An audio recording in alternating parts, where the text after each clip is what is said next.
So, what is atonement in a Protestant view? What is its function, and can you define it? Atonement is going to be how humanity is made right with God, and the Protestant understanding is going to be through the life, death, and resurrection of Jesus. So, what's the difference between atonement and salvation?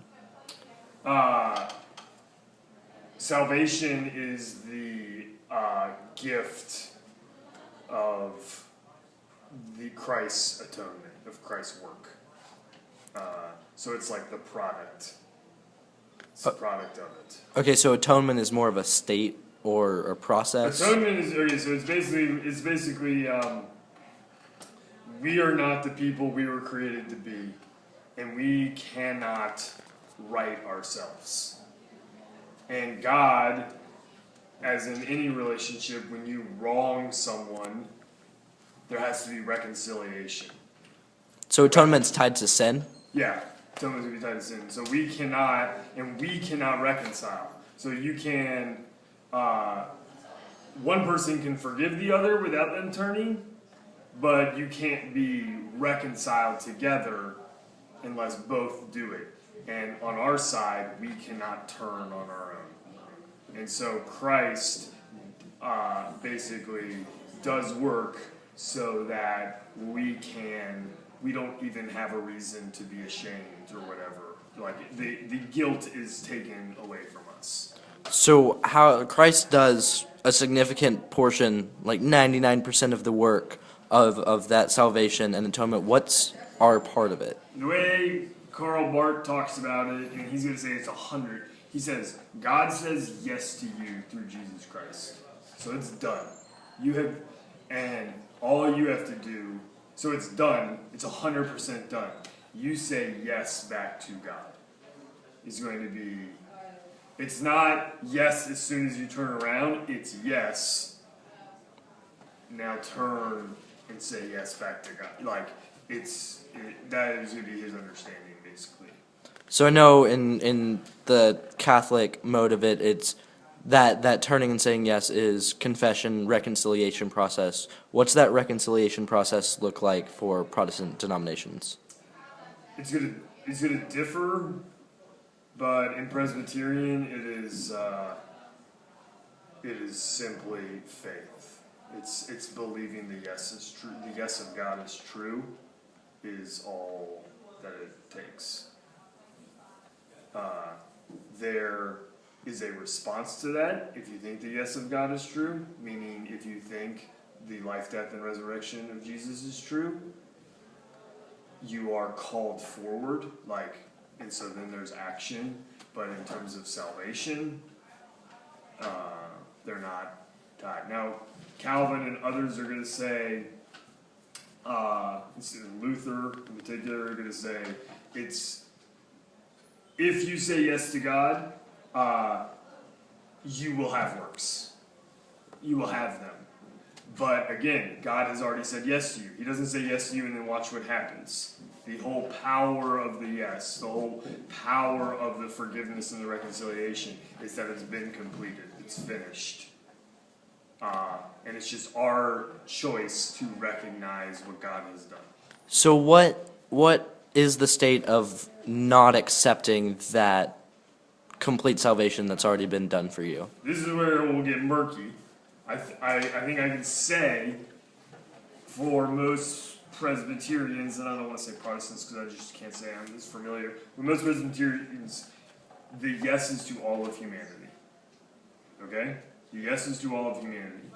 Different Presbyterians and Protestants will speak differently about what that means. So there are going to be some on the more liberal end that say, if the yes is to all of humanity, at some point that love will win, and all will turn and respond back yes.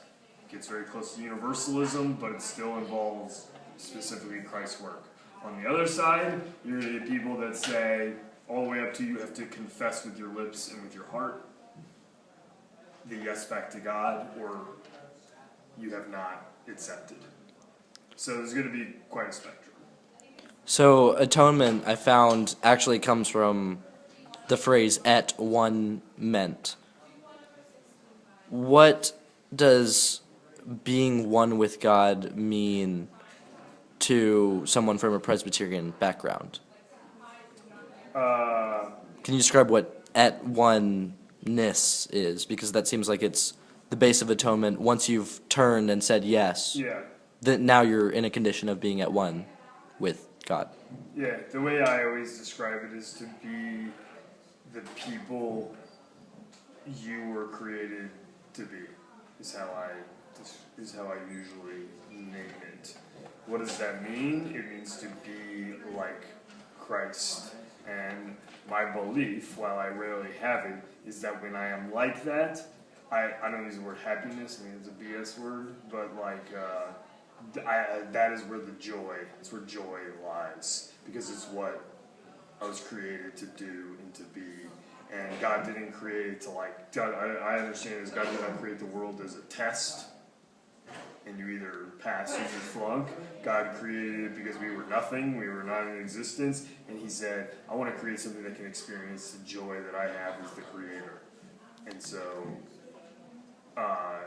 it's a gracious gift of creation. We mess up, so God has graciously acted so that, again, we can experience that joy. And in my case, when I do turn towards God, and I do say that yes and respond accordingly, that has been true, that there's joy in the following. So, is the atonement, the turning and saying yes, easy or hard?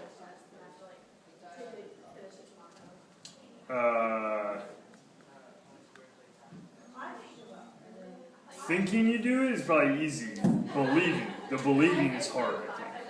So we say faith alone and we think it's cheap.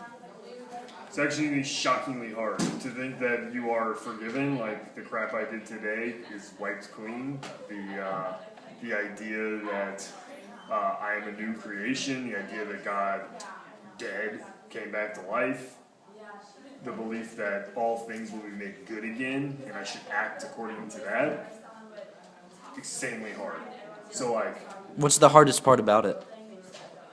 And what advice would you give to someone that is striving for atonement? I would say striving to receive the truth of atonement, not striving for atonement. But I would say the easiest, especially in high school, is to have the opportunity to do things that Jesus would do. You have the freedom of time and lack of commitments of money and whatnot to try to experience things that Jesus might have done. See the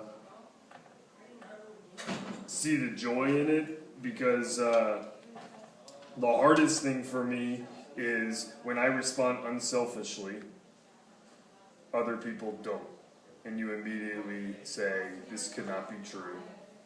The world will not be made good through the actions of love. Things like that. So that's the hard part about faith, is really believing it. Believing it's actually true. Well, thank you for your time.